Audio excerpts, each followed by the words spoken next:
So, with this Monday, we begin the second week on the topic of the Four Noble Truths.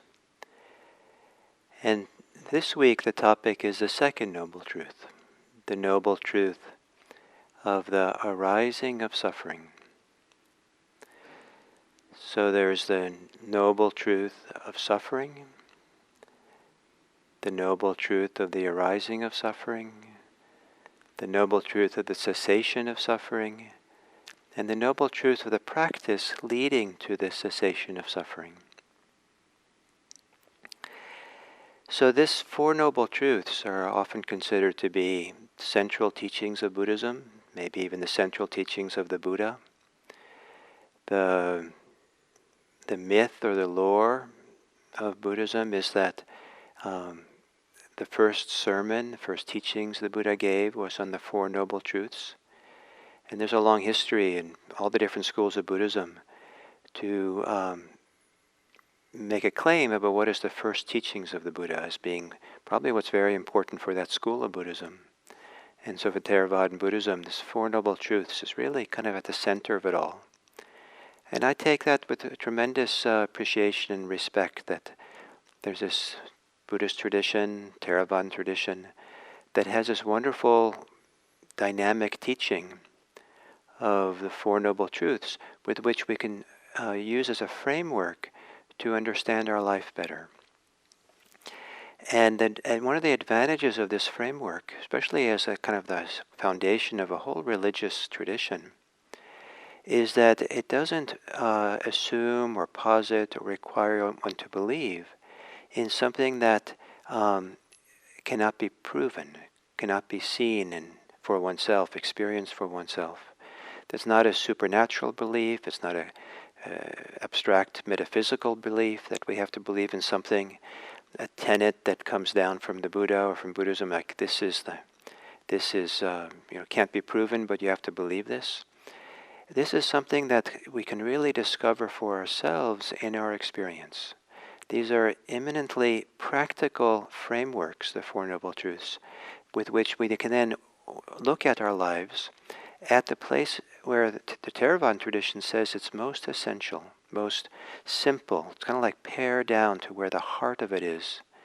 And the heart of it really has to do with the third noble truth, the topic for next week, the possibility of the cessation of suffering and the nirodha of suffering. And one of the meanings, we'll talk about this next week, of nirodha is non-obstruction, to come to a place where we're no longer obstructed by suffering, no longer obstructed by all the different aspects and ecology of suffering that might exist, so that who we are and how we are can unfold, can move, can develop, can grow on the path to greater and greater freedom. That's kind of the core aspect of Buddhism. So it's kind of like the good news of Buddhism, and it does it by this very simple framework that doesn't require a lot of study, doesn't require a lot of, as I said, metaphysics or supernatural things. It's just, this is the essence of it. And if you stay close to that essence, all of Buddhism will unfold. It's said, one ancient teaching is that all of Buddhism, just like all the animals, all the footprints of all the animals in the forest can be placed inside the footprint of an elephant. So all teachings of Buddhism can be put inside of the Four Noble Truths. So everything else kind of follows from this. Now, the Four Noble Truths, being such a very important central teaching, has been interpreted in many, many ways. It's changed now, but some 10 years ago I looked at Wikipedia on the Four Noble Truths, and there was some 8 different modern explanations, definitions of what the Four Noble Truths were. And they were wildly different from each other. And some of them I never even recognized as part of Buddhism. And they were all kind of modern explications. And so I was kind of a little surprised by this, and a little bit surprised too that they didn't attribute any of them to anyone, but one of them was mine, and I thought that was kind of interesting that something I had said in some little paper would end up in Wikipedia. So it's been interpreted many different ways, and probably all the different interpretations have value for the people who've come up with it. And down through the centuries in Asia, there's been many interpretations. One of the key and I'll talk over the next few days some of the interpretations or some of the applications of the second noble truth, the truth of the arising of suffering. Sometimes literal meaning is arising, but probably one of the most common understandings, especially in the modern world, but maybe also in much of Theravada Buddhism, is that the second noble truth has to do with the cause of suffering. And we want to understand what's causing it, what's bringing it about, what's the source of it. Some translators call it the origination of it, but often in modern books will say there's suffering and there's a cause of suffering. And now this is also very practical and useful teaching. In some ways, it's applicable to so many different areas of our life that are available to us in everyday experience. It doesn't require meditation, doesn't require the mind getting still.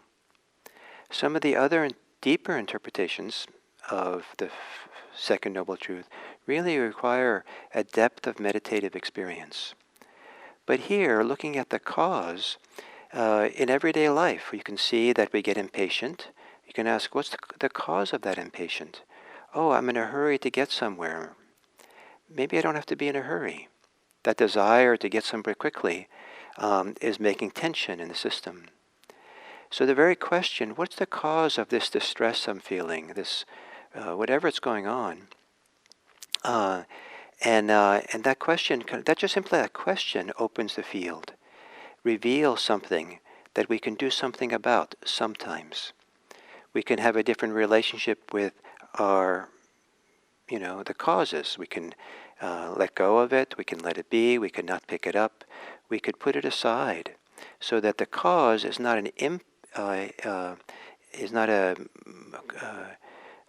whatever the cause is does no longer becomes a cause. It just becomes something. Now, it's very popular also to say that in modern interpretations that the cause of suffering is desire, and that makes all desire kind of seem like being a problem. It could be that we understand that not all desires are the problem, but if there's going to be suffering, there is some desire behind it. And there can be desire perhaps without any suffering. But if there's suffering, the cause is some kind of desire, That, maybe is more interesting, rather than making all desire a problem. In the teachings of the Buddha, it seems that there's a word that is used to kind of characterize the kind of desire that is the emphasis. And this is it's a metaphor. As I said last week, a lot of Buddha's teachings are metaphoric. And the metaphor that's being used is, literally in English, means thirst. So it's a kind of desire that has the characteristics of being thirst. Imagine someone's parched, someone's really thirsty, really desperate for water. And the compulsion, the drive, the preoccupation with getting something to drink can be quite strong. It could be that all the person thinks about. And so this thirst is the cause of desire, of suffering. So thirst means the suffering has some kind of compulsive quality. There's a drivenness where it's not, I'll take it or leave it. It doesn't really matter to me.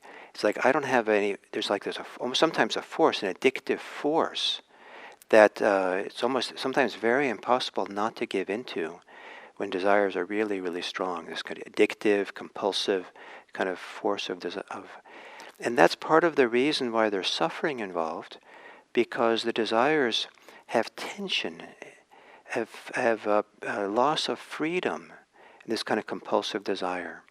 And anytime we lose our freedom, we suffer, we feel less, we're limited, we're have a burden, there's a challenge, there's an inner kind of burning that's not pleasant at all, painful burning going on, that we have to have this. And so, in mindfulness practice then, we learn to look at the nature of desire. Look at the nature of our, if we're suffering, we look at what is the cause. Can I identify anything that's conventionally called the cause? And then if it's desire, or whatever it might be, we learn to look at it more carefully. And this is where the meditation this morning of letting things be is so useful. Because when you learn to let it be, you learn to see it more clearly, and you let it evolve and show itself. Not all cravings are only problematic. Sometimes what we crave and what we're addicted to represents something deeper, a deeper need we might have, a deeper desire for something good, actually, even, that's directed in the wrong direction. But the deep need we have gives it compulsion. We have to have this. If we let go of the unwholesome desire without taking our time to let it be and study and see it, and let it kind of relax, then we might not discover the deeper things going on, the deeper, maybe wholesome desire that's there. Not always, but sometimes. So to stop and take a good look, to ask the question, what is the cause of my distress, my sorrow, my grief? Appreciating that there might be multiple causes, multiple reasons. And the causes that this Four Noble Truths is interested in is our contribution to our suffering by how we thirst, how we have compulsion, how we have very strong desire for something to exist, to have, or to want, or very strong compulsion to have something not exist, to push away, to get rid of. That deep, deep drive of desire that human beings have takes many forms, some of them quite beautiful and necessary and profound. That Buddhist practice, the freedom from suffering, the cessation of suffering, the non-obstruction of suffering, has this beautiful thing where it releases more and more the wholesome desires within us.